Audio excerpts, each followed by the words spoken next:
15 আগস্টে ভোরবেলায় রেডিও বাংলাদেশ বেতার থেকে আমরা একটি ঘোষণাই শুনেছি, আমি ডালিম বলছি মেজর, আমার ইয়েকে শেখ মুজিবকে আমরা হত্যা করেছি।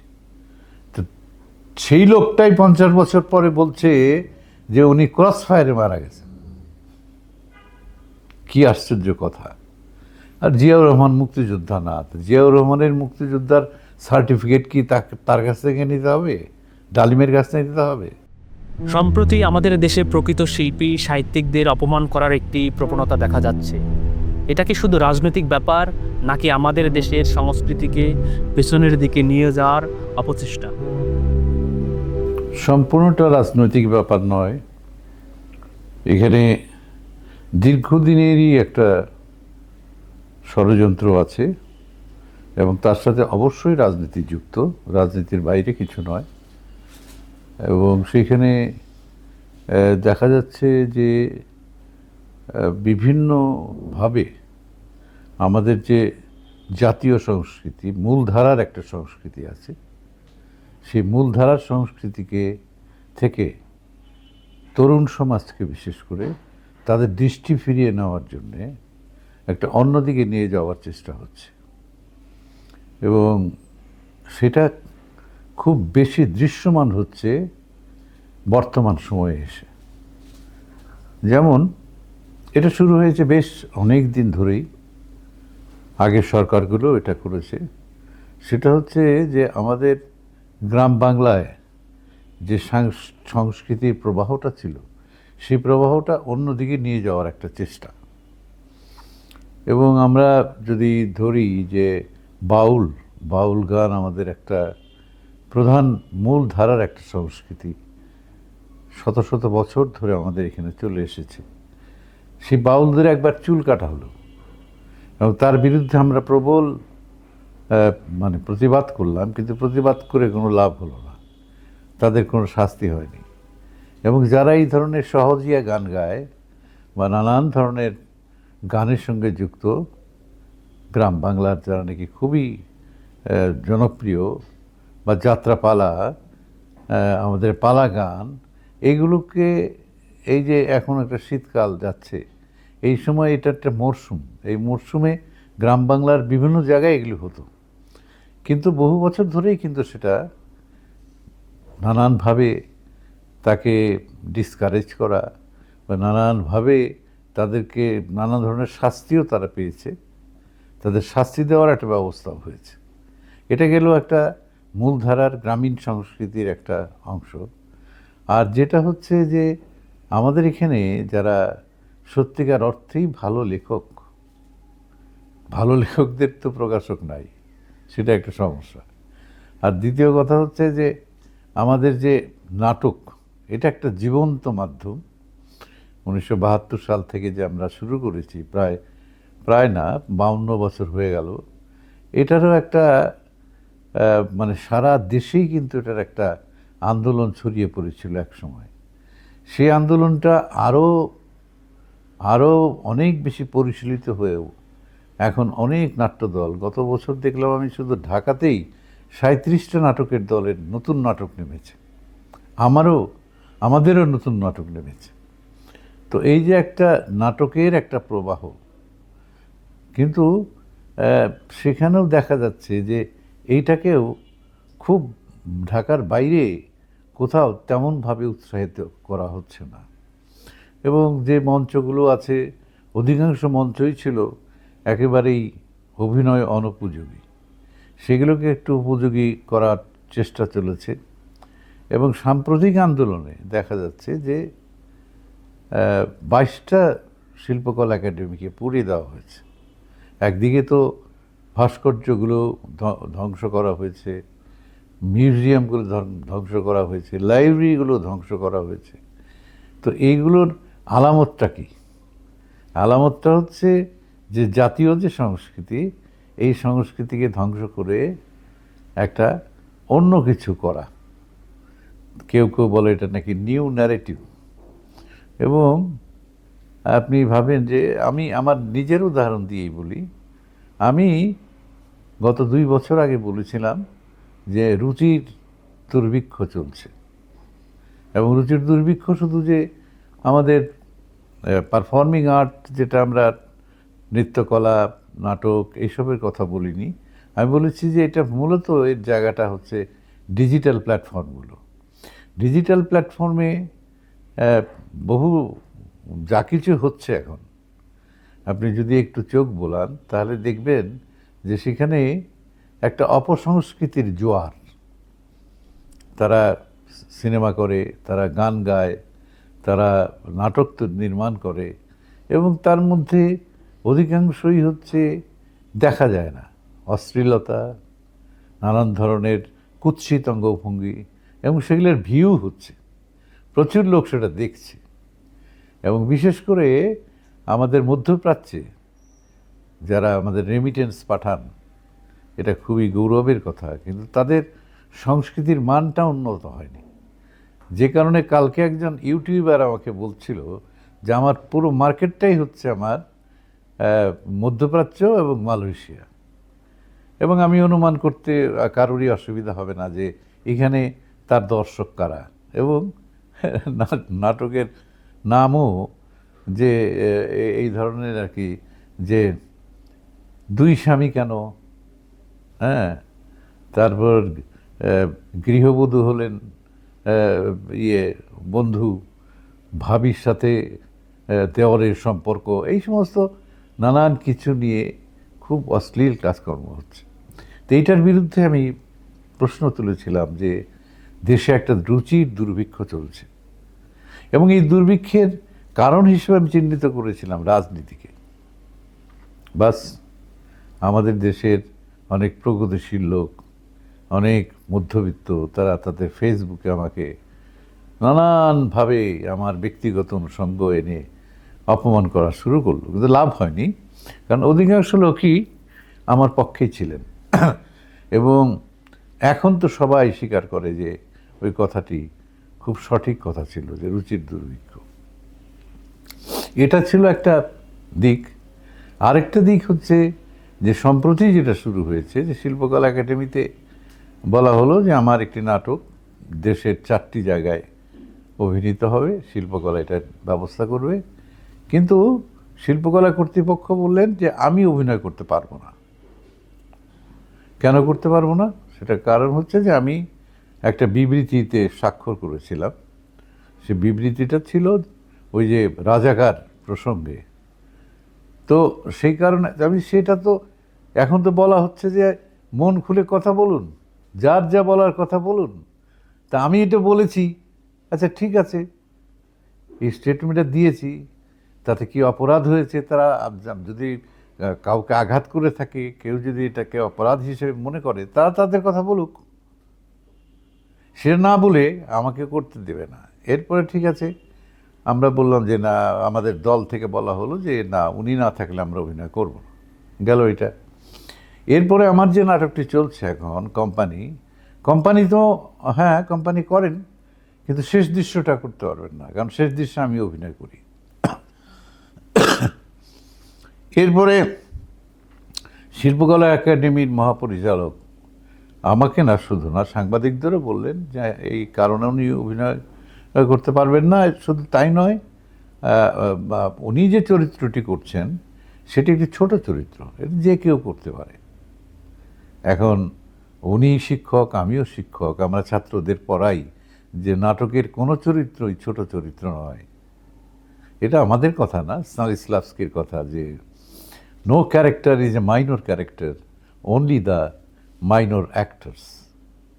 তো সেইটা সেটা শুনে আমরা বড় হয়েছি, বড় মানে বয়স বেড়েছে, এবং সেই সাথে আমরা ছাত্রদেরকেও শিখিয়েছি।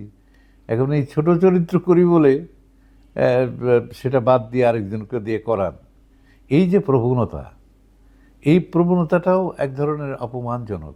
আরেকটি নাটকের তো প্রদর্শনী বন্ধ হয়ে গেল, সেটাও নাট্যমঞ্চে দাঁড়িয়ে সে প্রদর্শনীকে বন্ধ করা হলো। তো এইগুলো হয়েছে, এগুলোর সমস্যা হয়েছে চারদিক থেকে।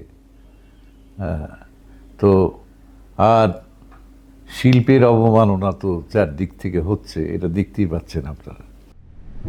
বাংলাদেশের শিল্প সংস্কৃতি জাগরণের জন্য নিয়োগপ্রাপ্ত প্রতিষ্ঠান হলো বাংলাদেশ শিল্পকলা একাডেমি। বাংলাদেশ শিল্পকলা একাডেমি কি সেই দায়িত্ব পালন করতে পারছে? না, পালন করতে পারছে না। আগে যে শিল্পকলা একাডেমি ছিল, সেই শিল্পকলা একাডেমির মহাপরিচালক এবং মন্ত্রীদের মানে সুযোগ পেলে একটি কথা আমি বলার চেষ্টা করেছি, যে শিল্পকলা একাডেমি নিজে কোনো প্রযোজনা করে না, পৃথিবীর কোথাও করে না। ব্রিটিশ কাউন্সিল বা ইউএসআইএস তারাও কিন্তু একসময় নাটক করত, কিন্তু তারা করতো কি, একটা দলকে দিয়ে দিত, একটা প্রতিষ্ঠানকে দিয়ে দিত, এবং সারা বিশ্বেই এই নিয়মটা তারা চালু রেখেছে। ভারতের সঙ্গীত নাটক একাডেমি, তারা সবাইকে ফান্ড দেয়, তাদের কাছ থেকে প্রপোজাল নেয়, ফান্ড দেয়, কিন্তু নিজেরা করে না। তো এইটা বলেছিলাম যে এই আমাদের দেশে যে সাংস্কৃতিক দলগুলো আছে, যারা স্বাধীনভাবে গড়ে উঠেছে, তাদেরকে আপনারা প্রজেক্ট দেখেন, তাদেরকে টাকা দেন, কিন্তু নিজেরা করবেন না। কিন্তু তারা নিজেরা করত। এখন অবশ্যই এটার পরিবর্তন করার কথা ভাবা হচ্ছে, বিভিন্ন দলকে বিভিন্ন জেলায় পাঠানো হচ্ছে। কিন্তু যেটি সবচেয়ে বড় প্রয়োজন সেটা হচ্ছে যে এই যে 52 বছর ধরে নাটকের দলগুলো নিজের খেয়ে মনে মোষ তাড়াচ্ছে, গত সরকারের আমলে বহুবার আমি বলেছি যে একটা স্যালারি গ্র্যান্ট চালু করা হোক। অনেক দেশে আছে এটা, যে যারা নাটক করে সেই দলগুলোকে একটা বাৎসরিক একটা দেওয়া, অনুদান দেওয়া, যেখান থেকে শিল্পীরা ভাতা পাবে, সার্বক্ষণিকভাবেই কাজটি করতে পারবে। কিন্তু সেটার কোনো ব্যবস্থা তারা করেনি। এরাও, আমার মনে হচ্ছে এখন যে এরাও সেটা করবে না। এরা মানে তো এখন তো অন্তর্বর্তী সরকার, এরা হয়তো আর কতদিন, একটা নির্বাচন হয়ে গেলেই তারা চলে যাবেন, এবং তারপরে যে সরকার আসবে সেই সরকারের কাছ থেকে আমাদের সেটা প্রত্যাশা থাকবে। কিন্তু আমাদের শাসক গোষ্ঠীর এই শিল্পকলা সম্পর্কে আগ্রহ খুব কম। অনেকগুলি শাসক গোষ্ঠী তো আমরা দেখলাম, আগ্রহ খুব কম, এবং তারা মনে করে যে মানুষকে খাদ্যের ব্যবস্থা করলে, এমপ্লয়মেন্টের ব্যবস্থা করলেই হয়, কিন্তু তার পাশাপাশি তার মননশীল বিকাশের প্রয়োজন আছে। যে বিকাশের অভাবে আজকে সমাজে দুর্নীতি বেড়েছে, আজকে সমাজে মানে অন্যায় বেড়েছে, ধর্ষণ বেড়েছে। আমরা নাটকে কি করি, বা আমরা শিল্পকলার অন্যান্য শাখায় আমরা কি করি? সাংবাদিক হিসেবেও আপনাদের দায়িত্বটা কি? দায়িত্বটা হচ্ছে যে সমাজের যে সংকটগুলো আছে, এই সংকটগুলোকে আমরা নাটকের মাধ্যমে তুলে ধরি, কেউ নৃত্যকলার মাধ্যমে তুলে ধরে, কেউ গানের মাধ্যমে তুলে ধরে, কেউ ছবি আঁকার মাধ্যমে তুলে ধরে, এবং তাতে অনেক বক্তৃতার চাইতে, অনেক বই পড়ার চাইতে এটা কিন্তু খুব কাজে লাগে। যে কারণে পৃথিবীর উন্নত দেশগুলো একেবারে স্কুল, প্রাইমারি স্কুল লেভেল থেকে শুরু করে এই পারফর্মিং আর্ট বা শিল্পকলার বিভিন্ন শাখায় ছাত্রদেরকে উৎসাহিত করে থাকে। তো সেটার একটা প্রয়োজন আছে, এবং শিল্পকলা একাডেমি যেখানে আছে তার তো এটাই মুখ্য দায়িত্ব, কিন্তু সেই দায়িত্বটা পালন করে। শিল্পকলা একাডেমির মহাপরিচালক জামিল আহমেদ সম্পর্কে আপনার কি ধরনের প্রত্যাশা আছে ব্যক্তিগতভাবে? আমার তো ব্যক্তিগতভাবে ওনাকে আমি খুবই সম্মান করতাম, এখনও করি। অবশ্যই মানুষের জীবনে ভুল ত্রুটি থাকতে পারে। তিনি খুব প্রফেশনাল লোক, শিক্ষিত, মানে প্রশিক্ষিত। থিয়েটারের ব্যাপারে তার ন্যাশনাল স্কুল অফ ড্রামাতে তার যথেষ্ট সুনাম আছে, সেদিক থেকে তো তিনি খুবই ভালো। আমি ভেবেছিলাম তিনি বিষয়গুলোকে বুঝবেন, একেবারে ভেতর থেকে বুঝবেন, কিন্তু তিনি একটা চিন্তা বোধহয় তার মধ্যে আছে নিউ ন্যারেটিভ তৈরি করার, এবং এই নিউ ন্যারেটিভ তৈরি করার চিন্তার থেকেই এই অঘটনগুলো ঘটছে। অথচ আমরা যে ন্যারেটিভগুলো একদিন তৈরি করে এসেছি, তার সাথে তো উনিও ছিলেন, আমার সঙ্গে উনি কাজও করেছেন, একাধিক নাটকে উনি আমার সাথে কাজ করেছেন, আলোর কাজ করেছেন, সেটের কাজ করেছেন, এবং সেদিক থেকে তার একটা আর্টিস্টিক এক্সেলেন্স আছে। কিন্তু আমি দেখেছি যাদের আর্টিস্টিক এক্সেলেন্স থাকে তারা কিন্তু পলিটিক্সটা বোঝে। যেমন ধরি আমরা একটা খুব মোটা দাগের উদাহরণই দিই, সত্যজিৎ রায়। সত্যজিৎ রায়ের যদি আপনি হীরক রাজের দেশে দেখেন যে কি ব্যাপক রাজনৈতিক মানে মেসেজ তার মধ্যে আছে, পথের পাঁচালী তার মধ্যে কী রকম আছে, এবং তার যে লাস্ট যে একেবারে জীবনের শেষের যে চলচ্চিত্রটি আগন্তুক, সেখানেও কিন্তু আছে। এবং তিনি কিন্তু উৎপল দত্ত যখন জেলে ছিলেন তিনি কিন্তু রাস্তায়ও দাঁড়িয়েছেন তার মুক্তির জন্য। তো আর ওনার যেটা সবচেয়ে বড় সমস্যা আর কি, যে ওনার যে রাজনৈতিক দৃষ্টিভঙ্গি এটা ঠিক আমরা বুঝতে পারি না, এবং যে কমিটমেন্ট সোসাইটির কাছে যে কমিটমেন্ট সেটাও আমরা বুঝতে পারি না। এই দুটি না বোঝার কারণেই বোধহয় এই ঝামেলাগুলো, এই জটিলতাগুলো হচ্ছে। জামিল আহমেদের বিরুদ্ধে অভিযোগ করা শুরু হয়েছে যে তিনি স্বাধীনতা বিরোধীদের সঙ্গে কিছু কিছু ক্ষেত্রে হাত মিলিয়েছেন। এই ব্যাপারটাকে কিভাবে মূল্যায়ন করবেন? এটা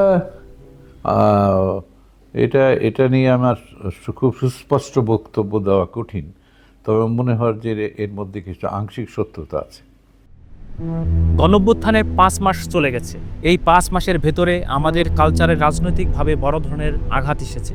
এ বিষয়ে আপনার অভিমত কি?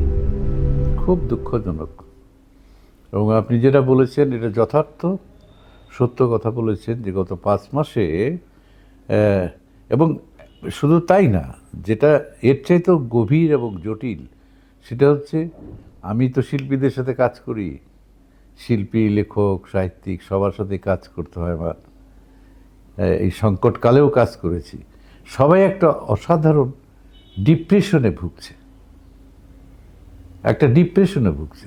জাতি যেমন অনিশ্চয়তায় ভুগছে, কবে নির্বাচন হবে, কবে একটি রাজনৈতিক দল আসবে, কবে এই এই অনিশ্চয়তার অবসান হবে, তার জন্য যেমন অপেক্ষা করছে, শিল্পীদের অবস্থা তাই। এবং সব জায়গায়ই, সব সংগঠনে একটা করে বিভাজন তৈরি হয়েছে, একটা না একাধিক বিভাজন তৈরি হয়েছে। আমাদের নাটকের যারা শিল্পী তাদের মধ্যে বিভাজন তৈরি হয়েছে অকারণে। এটা যদি বড় কোনো কারণ থাকতো, কারণ এখানে তো কোনো স্বার্থ সংশ্লিষ্ট ব্যাপার নেই, কিন্তু তার মধ্যেও কেউ কেউ হঠাৎ করে একটা উল্লম্ফন তাদের মধ্যে দেখা যাচ্ছে, এবং এই সংগঠনগুলো নানাভাবে বিভক্ত হয়ে যাচ্ছে, এবং বিভক্তির ফলে যেটা দাঁড়াচ্ছে, আমাদের কতগুলো সংকট আছে আমাদের, মানে বিশেষ করে বাংলাদেশে। আপনাকে আমি আগেই বলেছি যে শিল্পীদের ব্যাপারে শাসক গোষ্ঠীর কোনো আমি উদ্বেগ দেখি নাই এখন পর্যন্ত। সব শিল্পী সফল নয় অর্থনৈতিকভাবে, অনেক ভালো শিল্পী আছেন, ভালো অভিনেতা আছেন, আমাদের সাথে তারা অভিনয় করেন, কিন্তু তাদের হয়তো ওই অর্থনৈতিক সাফল্যটা আসে নাই। তো এই লোকগুলো কি করে বেঁচে থাকে অল্প আয়, কিন্তু কাজ যখন হতে থাকে তখন কিন্তু কাজ শুরু হয়ে গেলে তারা কিন্তু কাজ পায়, এবং অন্তত মাসে 2-4-5 দিন কাজ পায়, তাহলে কিন্তু তাদের বাড়ি ভাড়াটা হয়, খাওয়ার অবস্থাটা হয়, ওষুধ কিনতে হয় বয়স্ক লোকদের। সেদিন একজন বয়স্ক অভিনেত্রী আমাকে বলছিলেন যে, ভাই আমার তো ওষুধ কেনার পয়সা হচ্ছে না। তার মানে সারা মাসে উনি 1-2 দিনও কাজ পাচ্ছেন না।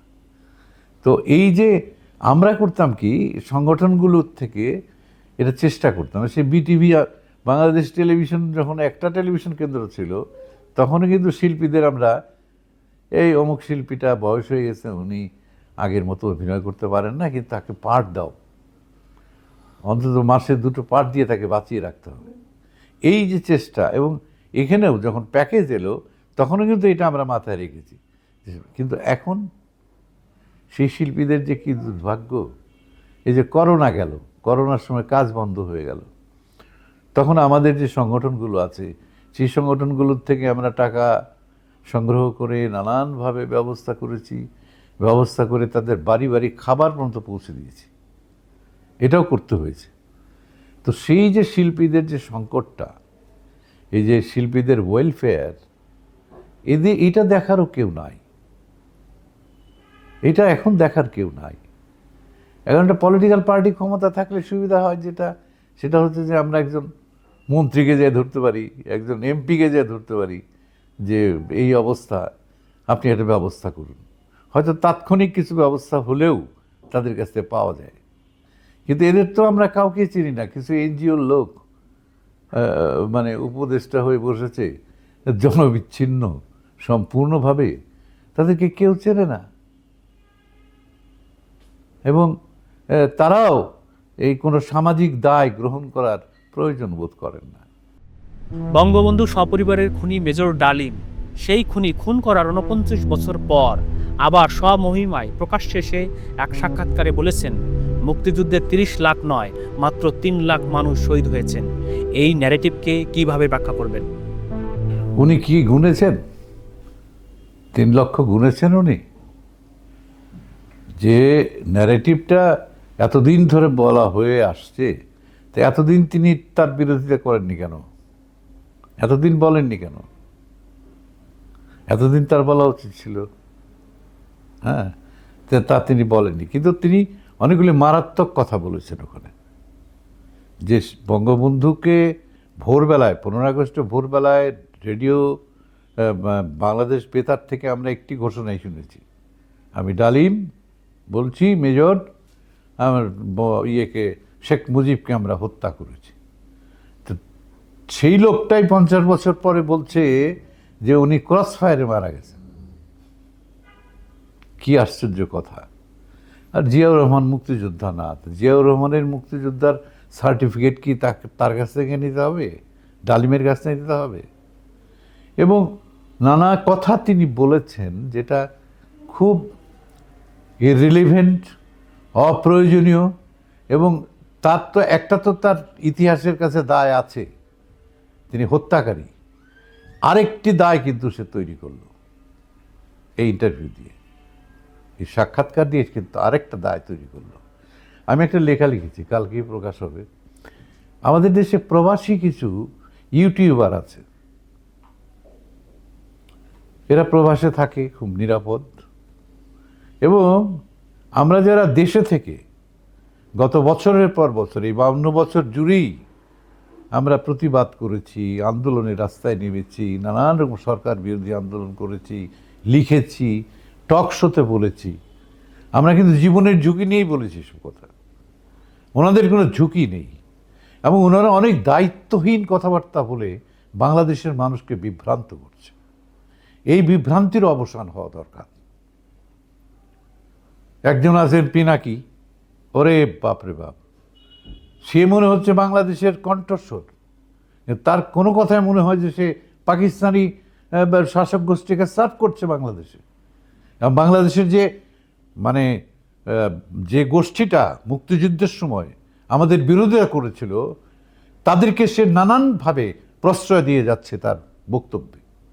আবার এখন একটা অন্তর্বর্তী সরকার হয়েছে, সেই সরকারের বিরুদ্ধেও সে বিষোদ্গার করে যাচ্ছে। আমরা তো চাই দেশটা রাষ্ট্রহীন না হোক।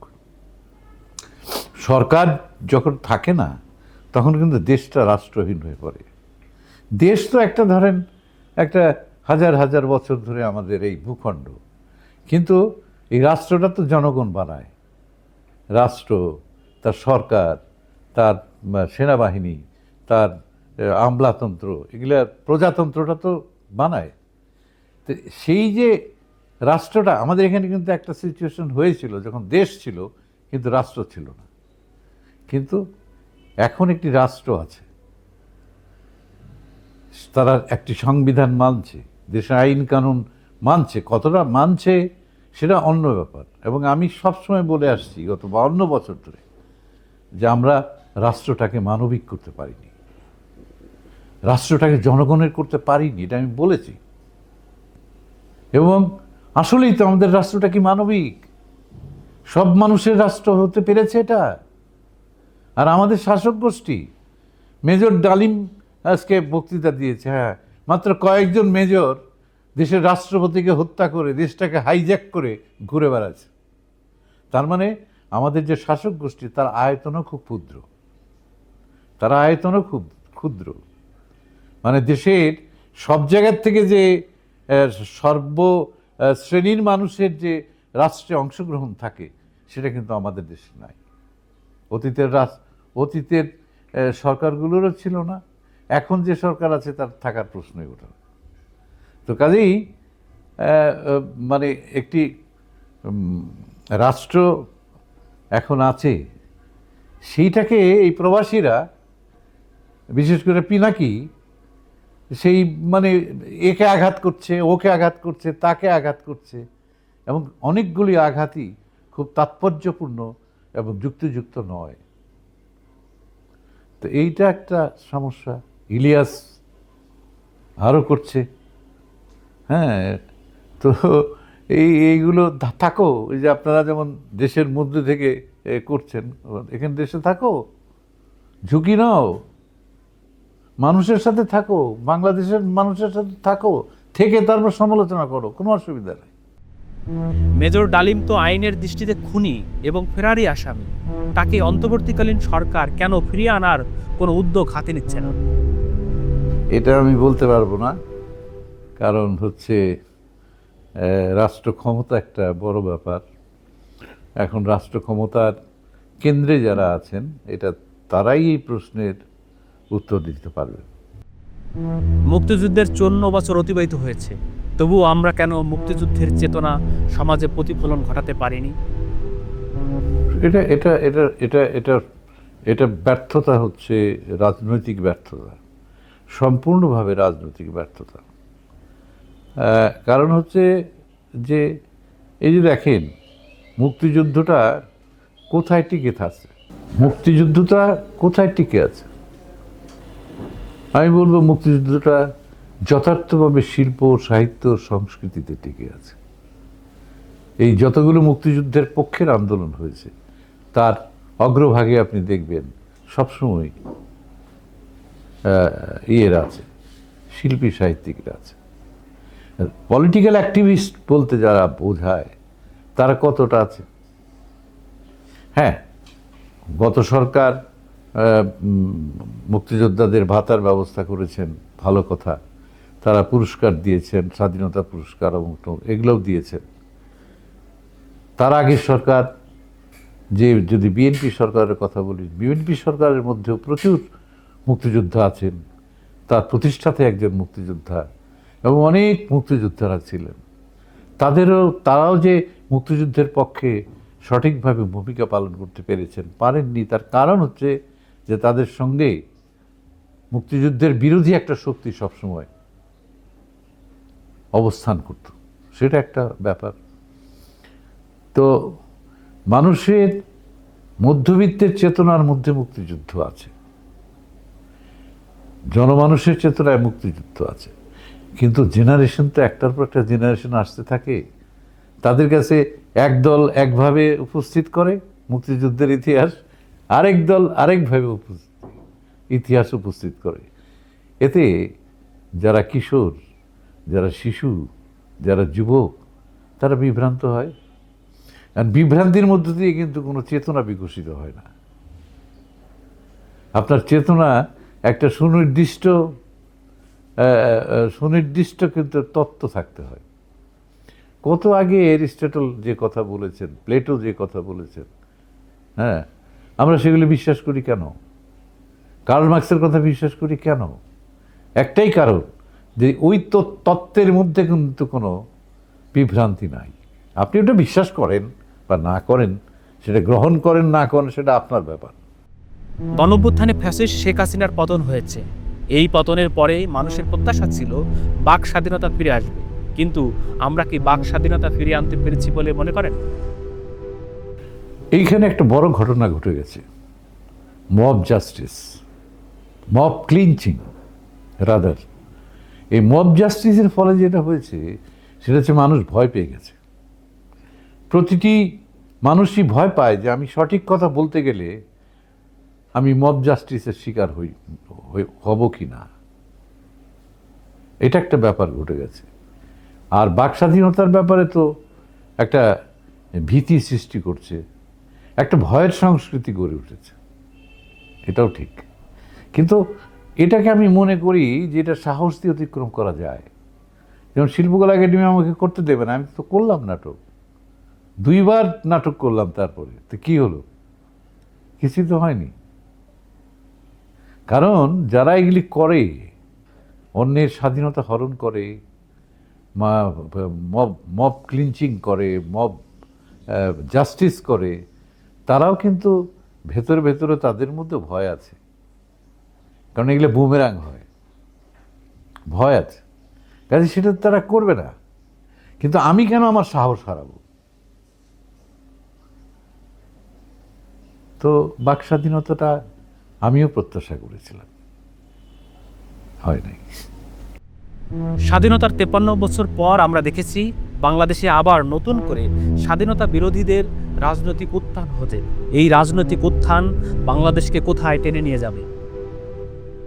আমার কাছে মনে হয় এটা সাময়িক, এটা খুব সুদূর প্রসারী হবে না। কারণ তারা একটার পর একটা কথা বলেছে। একটা হলো যে পতাকার পরিবর্তন, তারপর জাতীয় সঙ্গীতের পরিবর্তন, সংবিধান পরিবর্তন, তারপর আরেকটা হচ্ছে রাষ্ট্রপতির অপসারণ। এগুলি কথা তো হয়েছে, কিন্তু কোনো কথাটাই তেমনভাবে টেকেনি। আরেকটা হচ্ছে সেটা হচ্ছে যে সংবিধান পরিবর্তন। সংবিধান পরিবর্তন কি কোনো অন্তর্বর্তী ব্যবস্থা করতে পারে? নাকি সেটা একটা পার্লামেন্ট লাগে, সেখানে একটা নির্বাচিত সাংসদ লাগে? নির্বাচিত সাংসদ স্যারেরা হবে? হবে না। এবং যেসব এক্সারসাইজ যারা করছেন তারা সবাই প্রবাসী। প্রবাস থেকে বুদ্ধি নিয়ে এসে বাংলাদেশে, আমাদের দেশে কমিউনিস্টদের যে সংকটটা হয়েছে, স্থানিক বিবেচনা নেই। যে আমি যে বাংলাদেশে প্রয়োগ করব মার্ক্সবাদের, এর স্থানিক বিবেচনাটা কি? স্থানিক বিবেচনা ছাড়া কত স্যাক্রিফাইস, কত আত্মত্যাগ আমাদের কমিউনিস্টদের। হ্যাঁ, মানে এত বড় আত্মত্যাগ আর কেউ করেনি। কিন্তু তারপরেও আজকে দলটা প্রায় বালুচরে মিশে যাচ্ছে। তার কারণটা হচ্ছে এটাই, যে এই দেশ, এই জাতি, হ্যাঁ, এবং এর যে এই যে মানচিত্রটার মধ্যে যারা বসবাস করে, তাদের যে মানস ভূগোল, এগুলি তারা বুঝতে ভুল করেছেন।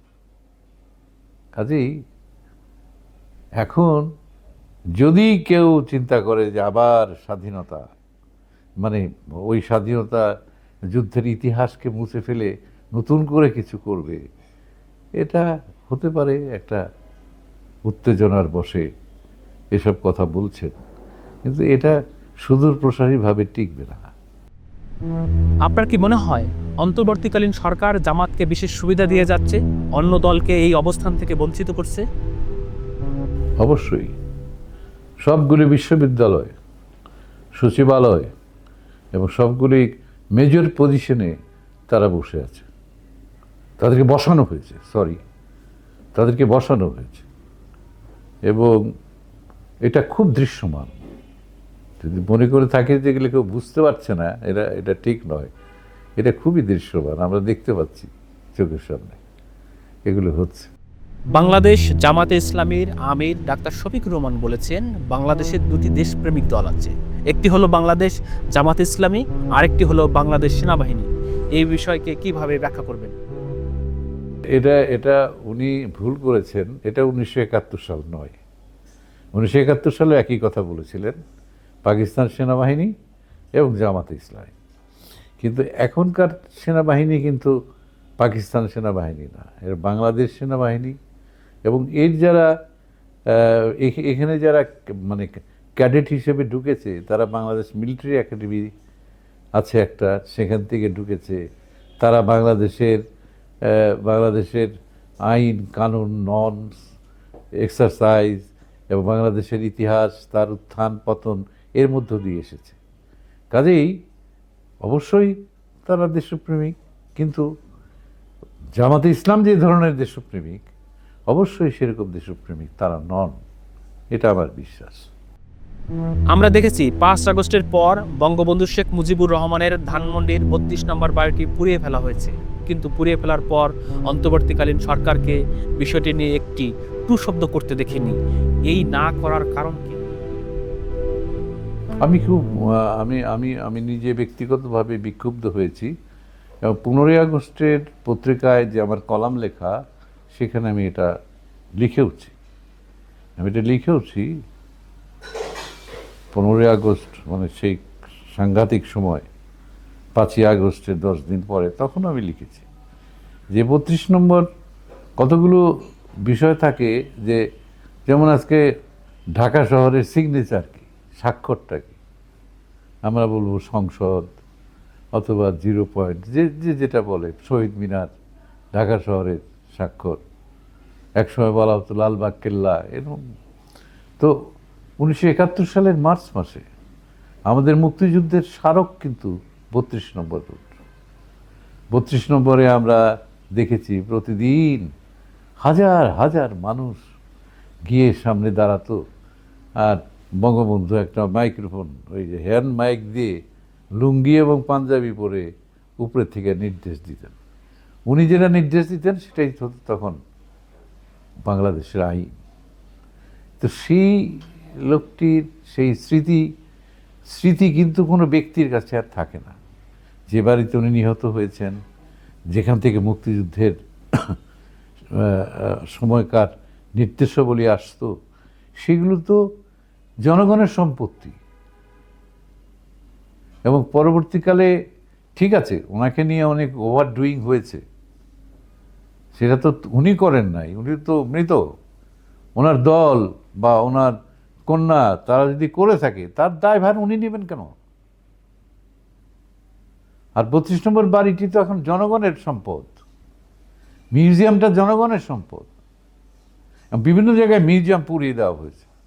আমি মনে করি এটাও অন্যায় হয়েছে, এবং আমি প্রত্যাশা করেছিলাম যে অন্তর্বর্তী সরকার এ ব্যাপারে একটা বক্তব্য দেবেন বা কিছু একটা করবেন, কিন্তু তিনি বক্তব্য দেননি। আমি ক্ষুব্ধ হয়েছি। 5 আগস্টের পর থেকে বাংলাদেশে নতুন একটি ন্যারেটিভ শুরু হয়েছে, সেটি হলো মুক্তিযুদ্ধ বিরোধিতা। এই মুক্তিযুদ্ধ বিরোধিতার পেছনে প্রধানতম যে সংকট, এই সংকটের জন্য পলাতক প্রধানমন্ত্রী কতটা দায়ী? উনিও দায়ী। কারণ হলো যে শিক্ষা ব্যবস্থাটা একটা বড় ধরনের ধস নেমেছে ওনার সময়।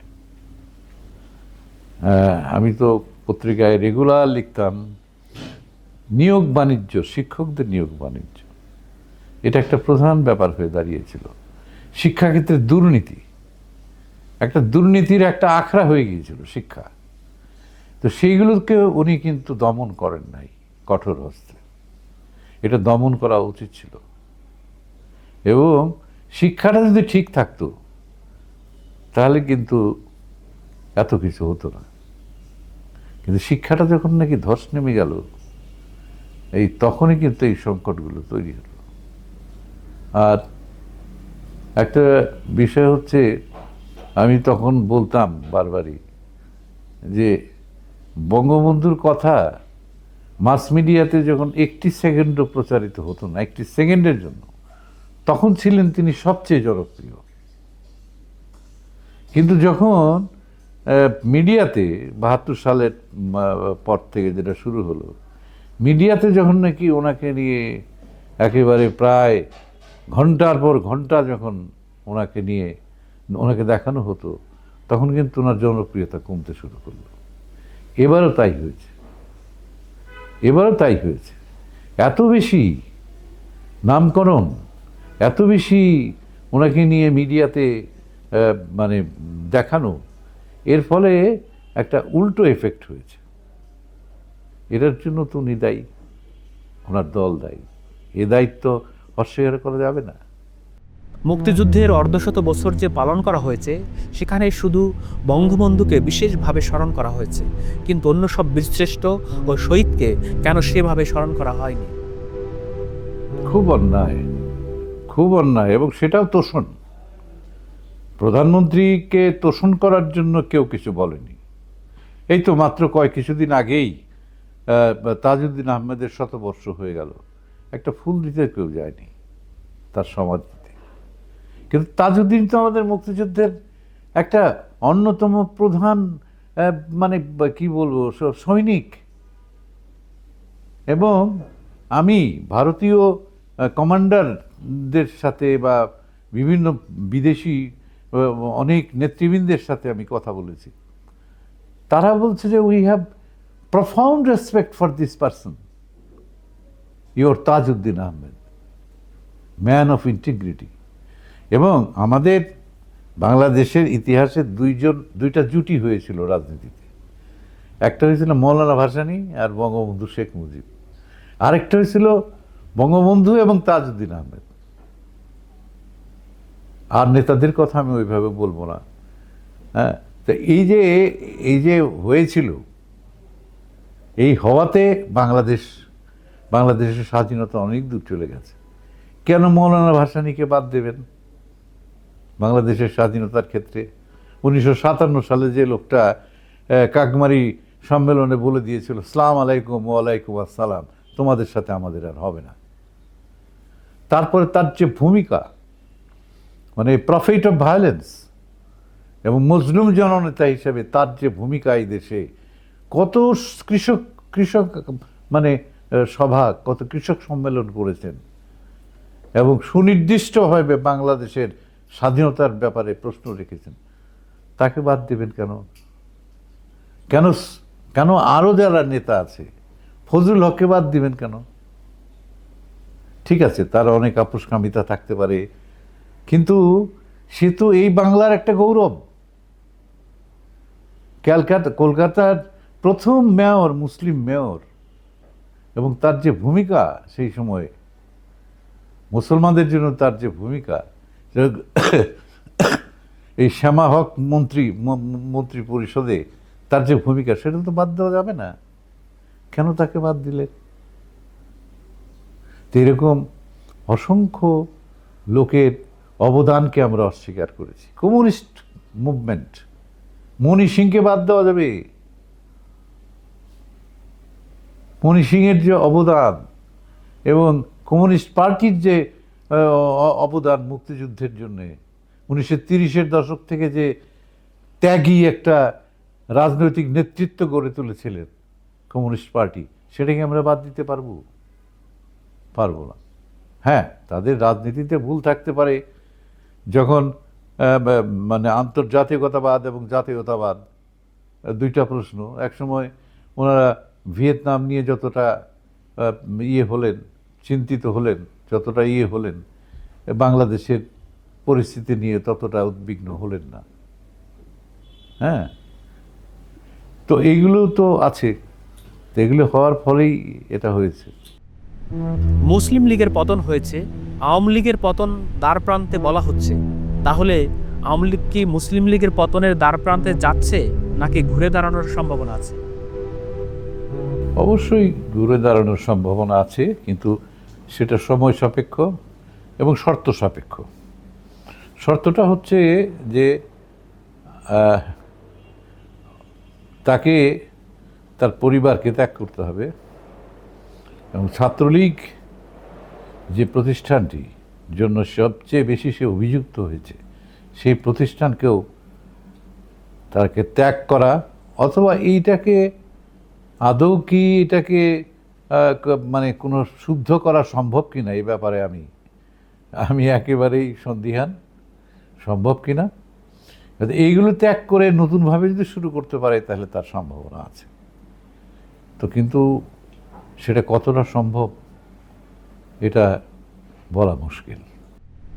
5 আগস্টের পর থেকে বাংলাদেশে যত ধরনের পট পরিবর্তন হয়েছে, তার বড় একটি অংশ পট পরিবর্তন হয়েছে সংস্কৃতি জগতে। বলা হচ্ছে সংস্কৃতি এখন ক্ষয়িষ্ণু পর্যায়ে। সেখান থেকে সংস্কৃতি কি আবার জাগরণ সম্ভব? এইটাই একটা খুব প্রয়োজন ছিল আগেও করা।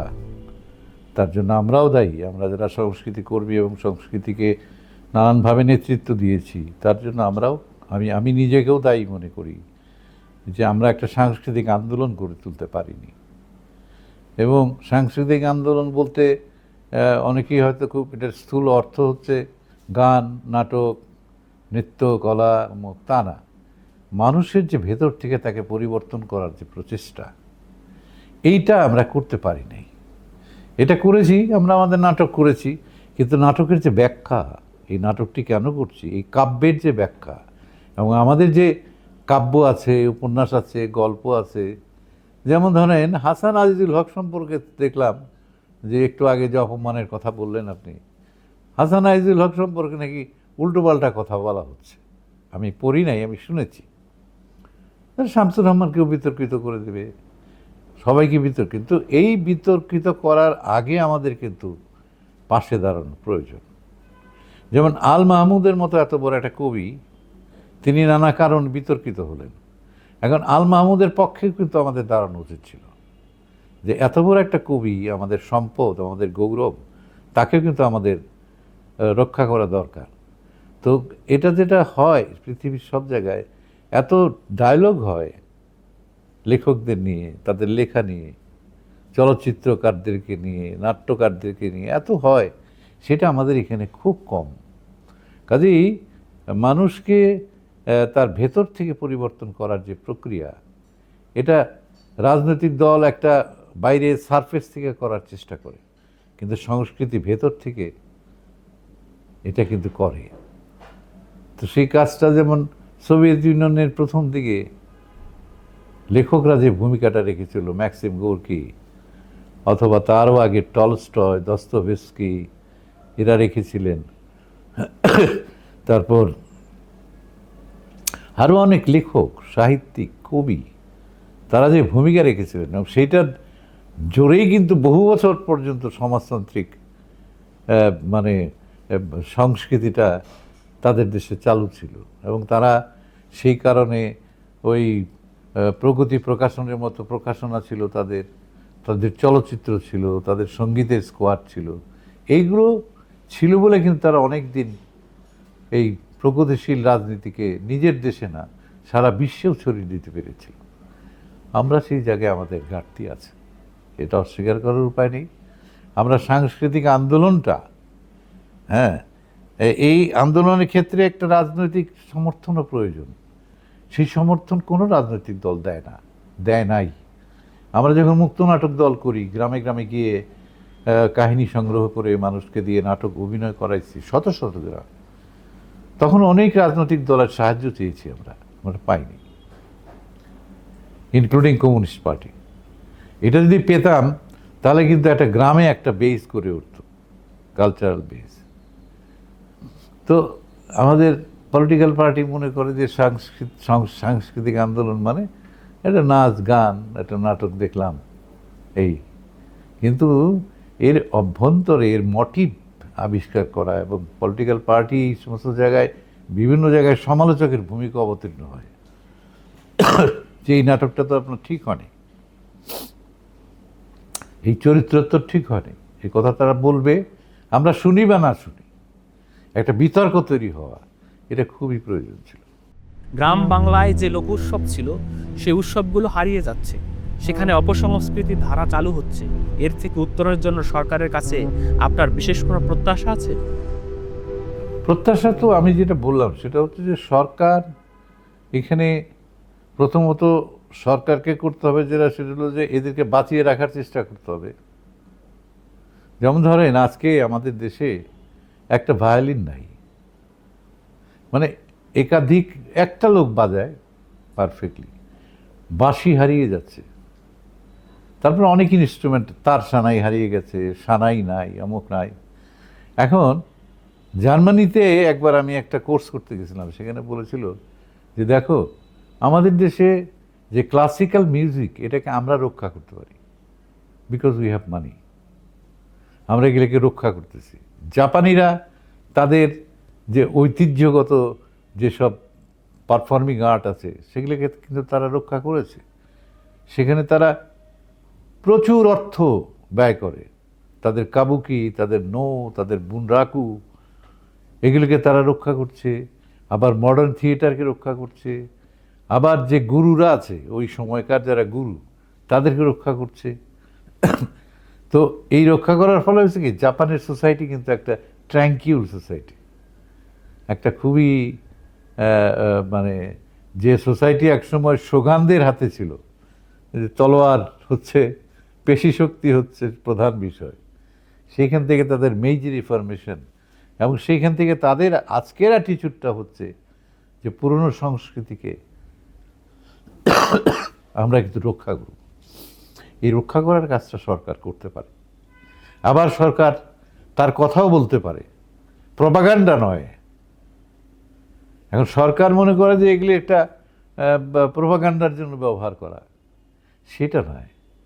মানুষের যে পরিবর্তন, ভেতর থেকে যে পরিবর্তন, মানুষের যে সংস্কৃতির আকাঙ্ক্ষা, তার স্বপ্নের আকাঙ্ক্ষা, এগুলো তৈরি করতে হবে স্কুলে, কলেজে, সর্বত্র ছাত্রছাত্রীদের মধ্যে এগুলো সঞ্চারিত করতে হবে।